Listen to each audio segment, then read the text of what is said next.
Hi everybody, it's Dystopian Wars week here at OnTableTop, and we have two amazing prizes up for grabs. Our first prize is the Sturginium Skies 2-player starter set. For your chance to win, get your comments in on YouTube.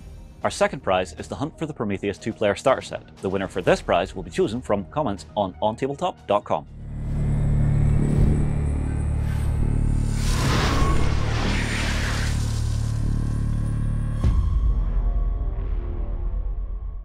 Hello everybody and welcome to 3 Colors Up. In this one we're going to be tackling one of the war rotors for the Crown fleet for Sturginium Skies, the 2-player starter set for Dystopian Wars. We're going to be tackling this in a way that's going to be easy to achieve, doesn't need a lot of paints, doesn't need a lot of colours, and certainly doesn't need a lot of time either. So hopefully you're going to find this informative, quick and easy to replicate, and give you a fleet that is going to look consistent and impactful on the tabletop. So without further ado, let's get down to the table and let's paint it. Alright, so to begin on our war rotor, we have primed in black. We've used the same matte surface primer from Green Stuff World, so that's just been airbrushed on and left to dry. Now we're going to be moving on to our first stage, which is going to be a dry brush, and for that we're going to be using Citadel Air Lead Belcher. This is definitely becoming one of my favourite metallics at the minute. So I'm going to take some of it out of the pot and put it onto my little palette paper here. And then I think just off the side here, we'll just remove paint from the brush until I think that's probably going to be about right there. This is going to be a very heavy dry brush because we want to base coat, but we don't want to cover absolutely everything. So we're just going to be basically doing this, giving it sort of an overbrush. The reason we're doing this is because we don't want the silver to get into all the little windows, little nooks and crannies and stuff. So that's why we're doing this with a dry brush and just applying it quite heavily, so that the end result is something that's quite obviously metallic but still has a little bit of definition in it. It saves a little bit of effort later on. We don't need to be doing as much sort of like panel lining and stuff like that later on after this. So we'll go ahead, dry brush the whole thing like this. You can also see we have the turrets off as well because we want to get in and paint our decking as well. So we're going to be doing that before we fix the turrets down. We will be gluing them down later on. Obviously you don't necessarily have to do that if you're thinking of switching weapons and stuff out. So this is just what I'm doing. So we'll carry on with this, get this done, and then we'll see what our next step is. With our heavy dry brush now done, what we're calling an overbrush, you can see the effect that I'm looking for here, particularly in the outer shot. Like, this looks really nice. You can see the turrets have been done down there as well, sitting on the base. And what we get is this really interesting sort of shading where the black primer is still visible in the deepest recesses, but we have this silver building up. So what we're going to do next is completely ruin that. And we're going to use a contrast paint, Silicanum Grey, and we're going to give the entire model a coat of that. Now, why are we doing this? Well, it's mainly to accentuate the shading. It's going to dull our metals down a little bit, but not too much. And it's going to just tidy up some of our shading work. So what I need is a fairly decent sized brush to blend to my water. And what we're going to do is take the Silicanum Grey and we're going to water it down a little bit. So we're going to use it pretty heavily, but we're going to be sort of thinning it a little bit and applying it quite thinly. So I'm going to move the turrets off to the side here. And then on the miniature, what you're going to see is how this effect should work. You can see it's going to accentuate that shading, and it's going to tone everything down just a touch. So this is going to go over the entire miniature. So because we're at this stage, it really doesn't matter about being neat. It just matters about getting it down and making sure it doesn't pull too heavily in places. Now I'm showing it over this because I want you to see how it's in its more thinner state, how it's settling around the finer details. Now this is all going to be a different color later on, but it shows you that even with a little bit of water into the mix, it's just clinging a little bit tighter, a little bit more neatly than it does just straight out of the pot. So always use a little bit of a damp brush or add a little water to it or whatever you feel like. Contrast medium is fine too. although I don't use it personally. I just prefer to work with water or an acrylic thinner. So again, all over the model, and when we come back, we'll see what this effect looks like completely dry, and then we can start with a little bit of highlighting. With our Basilicanum Grey dry, we can now have a look at what that has done for the miniature. And as you can see, it's made everything look a little heavier, a little more shaded.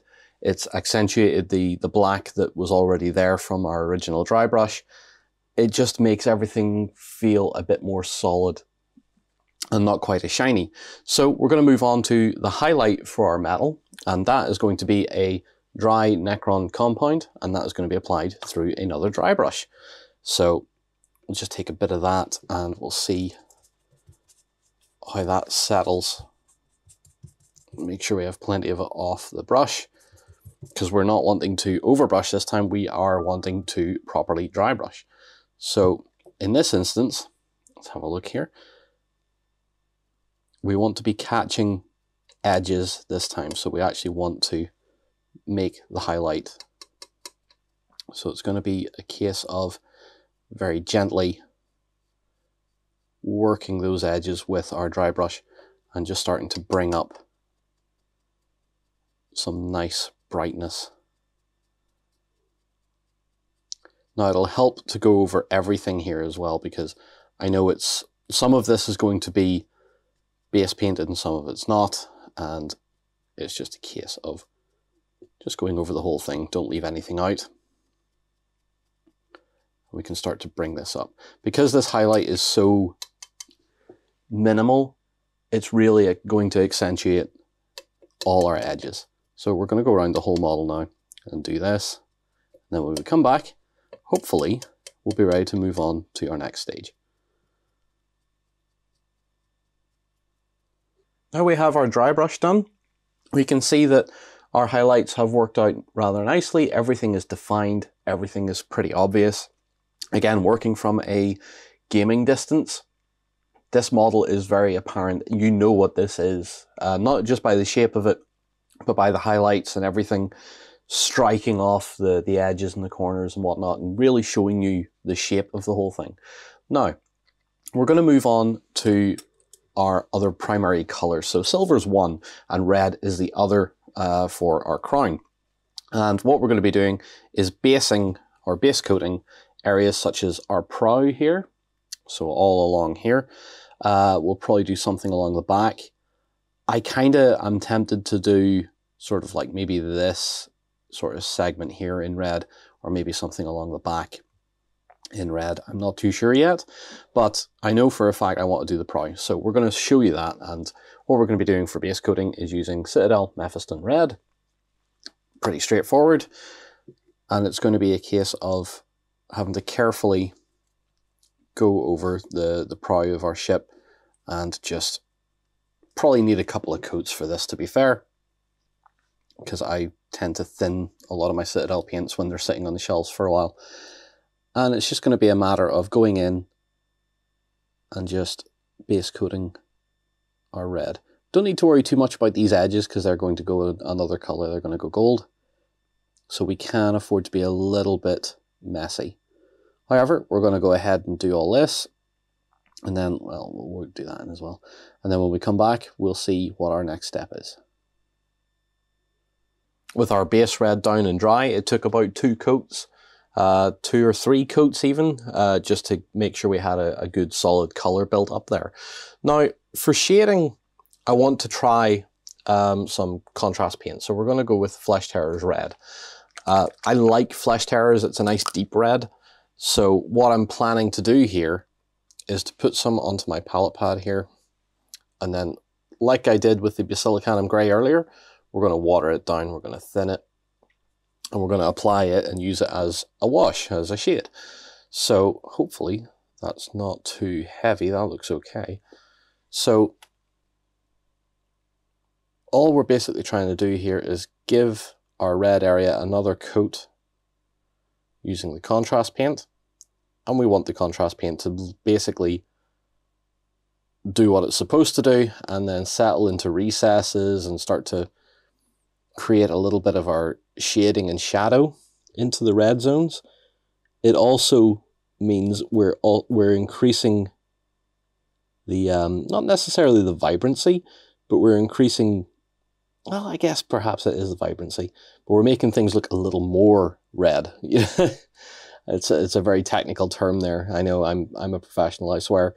And because we're shading red over red, it should look pretty good, particularly in around all the filigree, because the filigree is going to be very bright after it's been painted. So it's just a matter of making sure that we're smooth and applying it as evenly as we can across the more flat areas, and then making sure that in and around all the filigree and any details we particularly want shading on, that it starts to settle in there a little bit more. That should do that. Now, while that's drying, we can move on to the colour for our decking. So I need to move my paints out of the way here. And for the decking, we're going with Citadel Mornifying Brown, a nice sort of solid, vibrant brown that we're going to aim for here. Again, we're going to make a little bit on the palette pad. Put a little bit of that out. And all we're looking to do here is very carefully, and we do have to be neat here, so brush control is something hopefully you've learned by now, but don't worry about it because all the base colors are still silvers, so we can still work on them and tidy them up. So we just want to get into all our decking and give it a coat of our Mornifying Brown. Now, unlike the Sky Fortress, because we did the Sky Fortress with several different shades of brown, because there's a very limited amount of decking visible on this miniature, we're just going to go with one colour, and once the turrets are on, it's really only there as a deeper detail to note, to say, oh yes, there is definitely decking there. So we're not too worried about varying the colours of the wood here, we just want to have it painted as a detail just to show off, and also adds a bit more contrast to the miniature. With our decking now painted, let's have a look at the sort of contrast that we're getting here. It just adds a little more depth, a little more interest to the upper part of the miniature, which is absolutely great. Now, we're going to be moving on to our gold. And for our gold, we're going to be using Vallejo Model Color Brass. I was tempted to use one of the Citadel golds, but I like brass way too much, and that's way too much on my palette pad. So this is going to be a slow process, one that's going to take a lot of care and attention, but we are going to start painting our gold. And what we're going to be doing is the likes of all the big edging here, all the filigree, the shield here as well. We'll probably do a few other details, pick out maybe these pieces on our fans as well, and let's just see what we come up with. So we'll start with the simple stuff. We'll get the banding started. Again, this is where more brush control comes into play here. Make sure it's nice and neat. And it's only a couple of steps really that need this level of attention, but the result will speak for itself. So we'll get on with this and see how we get on. With our gold now down, we're going to briefly look over what we've done. You can see obviously on the prow we've done most of the gold work with the filigree. On the gun turrets, which aren't glued down yet, make a note of that, a little bit along the base of the barrels, and then we've done these sort of cone shapes on the top of the fans. We've done a little bit in here just to draw some attention over there. Further back, we've done a little bit of piping up here, and then a couple of little pieces here, as well as the back gun turret doing the same thing. And I think, have I missed anything else? Yes, there's a little bit of ridging just behind the front gun turret here. You can see just a little bit of brass there. Now, we will remove the turrets again. And what we're going to be moving on to now is washing our gold and our decking. And for that, we're going to be using Agrax Earthshade. So, pretty straightforward. We're just going to be applying that. Dampen my brush, make sure it's okay. we're going to be applying that into all those areas to help shade in the decking and dull down the gold a little bit and help shade it too. So as for the decking, just work it in there, and we can run it right up to the edge of the metallics just in case we've been a little bit messy with the wood, and we can just sort of help tidy that up a little bit by getting some shading in there, like so. So we'll go and do this along all the decking and all our brass details. Again, we're going to use the agrax to add a bit of shadow and shade around certain parts of the gold, like the filigree and stuff like that. So when we come back, we'll see what our wash looks like, and then we'll be able to move on.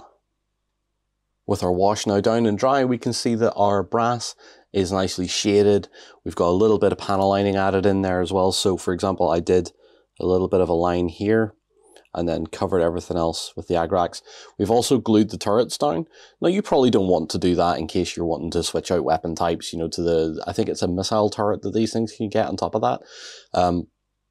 So I've glued it down just because I want to have a completed model that isn't going to fall apart when I go to move it around. So what we're going to be doing now is the base. So we're going to be all on our longer shot here for this. So the base currently is still in the black primer that was airbrushed on before we started the video.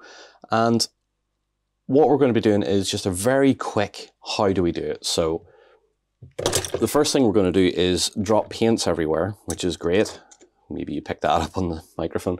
We're going to take some matte surface primer, some white matte surface primer, and put a couple of drops of that onto my palette pad. And from there, we're going to take our dry brush that we've used from earlier, dip it into that, swish it around a little bit, check it on my finger to make sure it's fine. Yep, that looks okay. And then we're going to dry brush it on to the base. You know, they went through a lot of effort to just give us that little bit of extra details by actually making a sea base, which is quite nice. So we may as well take advantage of that and use it as best we can. And because that detail is all there, it really, as Warren would sometimes say, it would almost paint itself because of the detail that's there. So there's no point in overthinking it. There's no point in doing something needlessly extravagant. We can just quite badly dry brush it. So what I'm doing is stippling a little bit heavier in places because the following step is really what's going to make this look more interesting. And I think, just to make it look a little uneven, because it's the ocean, it's going to be uneven, I'm going to clean my brush. I'm going to leave that to the side. So the next step then is taking a contrast paint, and we're going to be using Talisar Blue. So Talisar Blue is just a good all-rounder, nice, not too heavy, not too light contrast paint. And this really is just a case of putting some onto my palette pad, dipping my brush into some water, thinning it down a touch, but not too much. And then we're just going to slap it onto the base as heavy or as lightly as we want. So a little bit of brushwork, a little bit of stippling, just so that it settles. It settles almost as unevenly as we've dry brushed. So this is the step that will take the longest to dry out of everything we've done so far.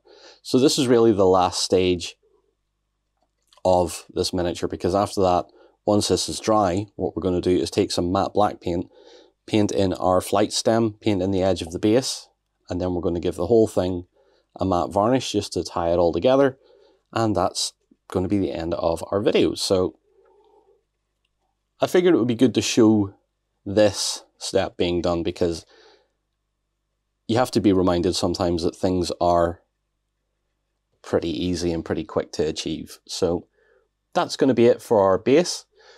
Like I said, once it's dry, go in with a bit of matte black, sort out the base, give everything a matte coat, And that will be the end of the video. So next time you see it, we'll have our nice black background and we'll be looking at it in a little closer detail to see what our finished product is. And here we have it now with our base dry and matte varnished. We have our War Rotor all complete. So in general, I think this looks very striking. I think we've got a good color scheme going on here. And you know, it does basically cover the simple art that that's on the box. So we have the red prow with the gold trim and a few other brass details and stuff like that. So we weren't really pushing the boat out, so to speak, but it again shows you how a few simple steps can give you something that's very effective and very impactful. So that's basically it. I mean, don't worry yourself about painting a large amount of models and thinking that everything has to be absolutely perfect, because this, as part of a larger fleet or as part of the one side of Sturginium Skies, is going to look fantastic. Have confidence in yourself when you come to paint this sort of stuff, and just say, once it's all done together, it's going to look a lot more interesting and it's going to be very impactful on the table. Now, that said, we're going to wrap the video there, and I hope you've enjoyed it, and I really enjoyed painting this one myself as well. So guys, as always, thank you very much for watching. Take care, stay safe, and see you again very soon. Hi everybody, it's Dystopian Wars week here at OnTableTop, and we have two amazing prizes up for grabs. Our first prize is the Sturginium Skies 2-player starter set. For your chance to win, get your comments in on YouTube. Our second prize is the Hunt for the Prometheus 2-player starter set. The winner for this prize will be chosen from comments on OnTableTop.com. Go ahead and check out our other content on screen now. And while you're at it, why not hit subscribe and remember to ding our dong. Go on, you know you want to click it. Go on.